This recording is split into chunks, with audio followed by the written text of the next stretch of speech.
High hi friends, আমার চ্যানেলে সবাইকে স্বাগত জানাচ্ছি। আমার আজকের রেসিপি হচ্ছে শ্যামা চালের খিচুড়ি। সম্পূর্ণ নিরামিষভাবে আমি করে দেখাচ্ছি। এটা সহজ ও সুস্বাদু একটা রান্না, যে কোনো নিরামিষ দিনে বা জলখাবারে আমরা করে খেতে পারি।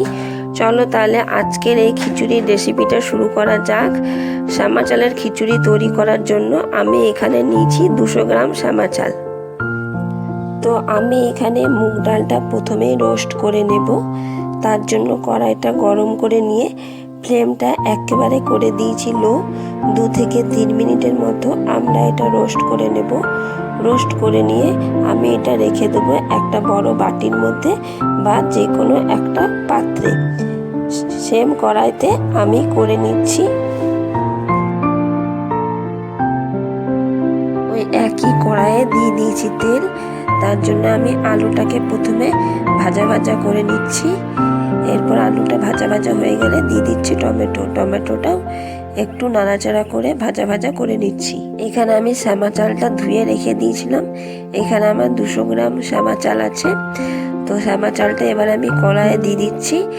এরপর আলু ও টমেটোর সাথে শ্যামা চালটা নাড়াচাড়া করে নিচ্ছি।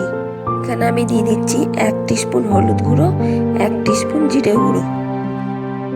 এবারে আমি দিয়ে দিচ্ছি আন্দাজ মতো নুন।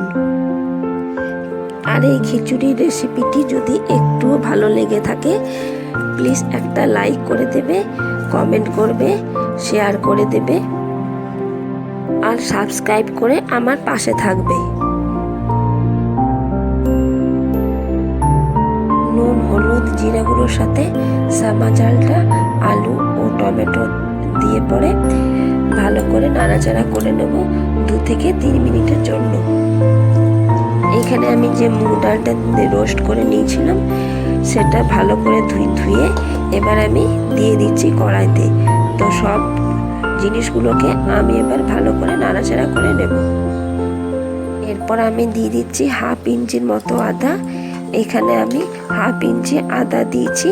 এবার আমি মশলাগুলোকে দিয়ে ভালো করে নেড়ে নিতে হবে, যাতে আদার কাঁচা গন্ধ যেটা আছে সেটা চলে যায়। আমি এখানে গুঁড়ো লঙ্কা অ্যাড করছি না। তোমরা চাইলে রেড চিলি পাউডার অ্যাড করতে পারো।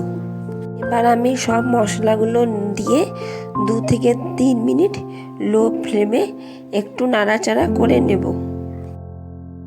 আর আমি দিয়ে দিচ্ছি জলটা আমি একটু বেশি করেই দিচ্ছি। যারা একটু পাতলা খিচুড়ি খেতে পছন্দ করো তারা একটু বেশি জল দিয়ে দেবে। আর যারা থক বা মাখা মাখা খিচুড়ি খেতে পছন্দ করো তারা একটু বুঝে জলটা দেবে, তাতে বেশি জল দেবার দরকার নেই। খিচুড়িটা একবার করে চেক করে নিতে হবে, নয়তো যেহেতু আমি মুগ ডাল দিয়েছি খিচুড়িটা লেগে যেতে পারে। আমাদের এখানে খিচুড়িটা রেডি হয়ে গেছে। আর আমি খিচুড়ির সঙ্গে করে নেব আলু ভাজা। তো আমি এখানে আলু ভাজাটাও করে নিচ্ছি।